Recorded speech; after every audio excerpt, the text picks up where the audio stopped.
Assalamualaikum warahmatullahi wabarakatuh. Pada video kali ini kita akan belajar sistem usability scale.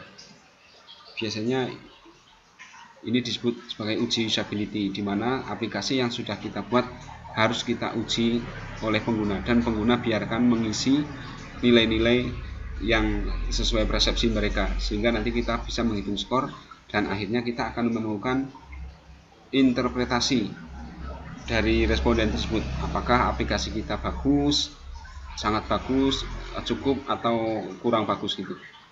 Nah, biasanya responden akan diberi pertanyaan Q1 sampai Q10, question 1 sampai question 10.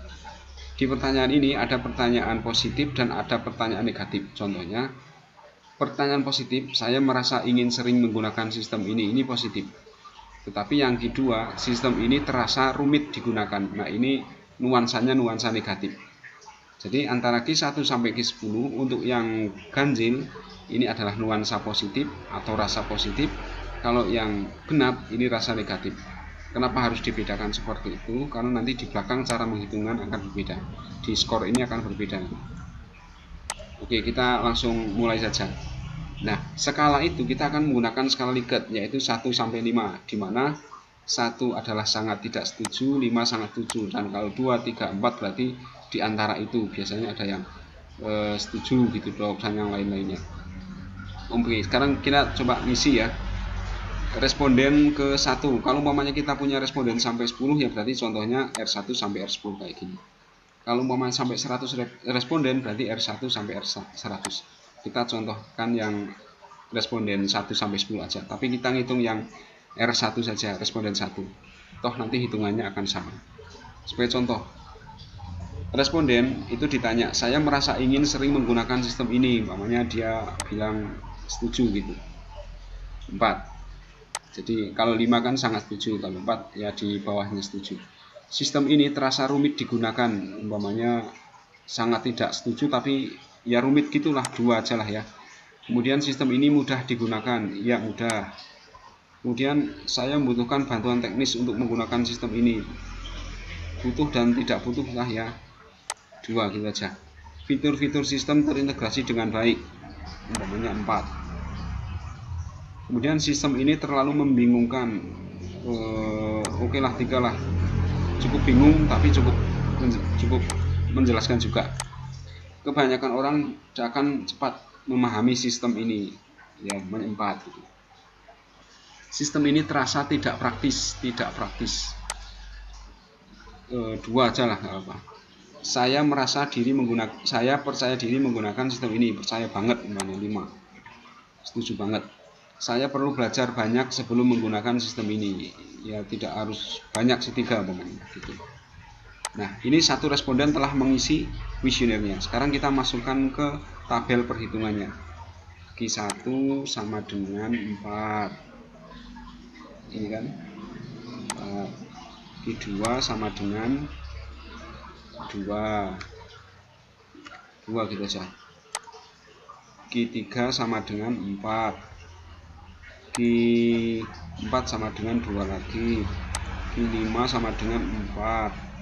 Q6 sama dengan 3. Q7 sama dengan 4. Q8 sama dengan 2. Q9 sama dengan 5. Q10 sama dengan 3. Nah, kalau kita punya 10 responden berarti kita memasukkan seperti ini 10 kali. Nah, andaikan kita sudah punya 10 responden lah ya, ini contoh saja. Kemudian cara menghitungnya bagaimana? Tadi ada negatif dan positif. Kita lihat rumus yang ini. Dan rumus ini ya. Rumus yang nilainya positif kayak Q1, Q3, Q5, Q7, Q9 itu di min 1. Kayak ini. Contohnya J6 min 1, ini kan J6 min 1. Ditambah 5 min K6. Ditambah untuk yang positif, untuk yang negatif itu rumus bakunya berarti 5 min jawabannya, berarti 5 min 2. L6 ini 4, karena ini positif berarti min 1. Tapi ketika negatif seperti Q4 umpamanya ini berarti 5 min jawabannya, 5 min jawabannya, seperti itu. Jadi kalau positif jawabannya min 1, tapi kalau negatif 5 min jawaban. Ya, kemudian setelah dihitung semua dari 10 pertanyaan ini dikalikan 2,5. Kenapa harus 2,5? 2,5 untuk membuat angka itu menjadi 100. Menskalakan menjadi 100. Soalnya kalau tidak dikali 2,5 nanti hasilnya hanya 40. Padahal interpretasinya itu sampai 100. Ya, sehingga 2,5 menjadi baku sebagai perkalian agar skalanya menjadi 100. Kalau sudah ketemu kan tinggal di copy ke bawah. Sudah ketemu tinggal copy ke bawah. Sudah. Nah, untuk menghitung rata-ratanya kita tinggal menggunakan persamaan average, rata-rata ya. Average T6 sampai T10. Nah, interpretasinya kita menggunakan logika if. Jika nilainya di atas ini ya, jika nilainya di atas 80,3 kayak ini, maka excellent, else maka good, jika antara 68 maka oke, jika 51 sampai 67 marginal, jika di bawah 51 maka good. Nah, inilah standar untuk menguji aplikasi yang kita buat. Hasil ujinya seperti ini. Sehingga hasil dari uji aplikasi yang kita buat kesimpulannya adalah good atau baik. Terima kasih. Jumpa lagi di video-video selanjutnya. Assalamualaikum warahmatullahi wabarakatuh.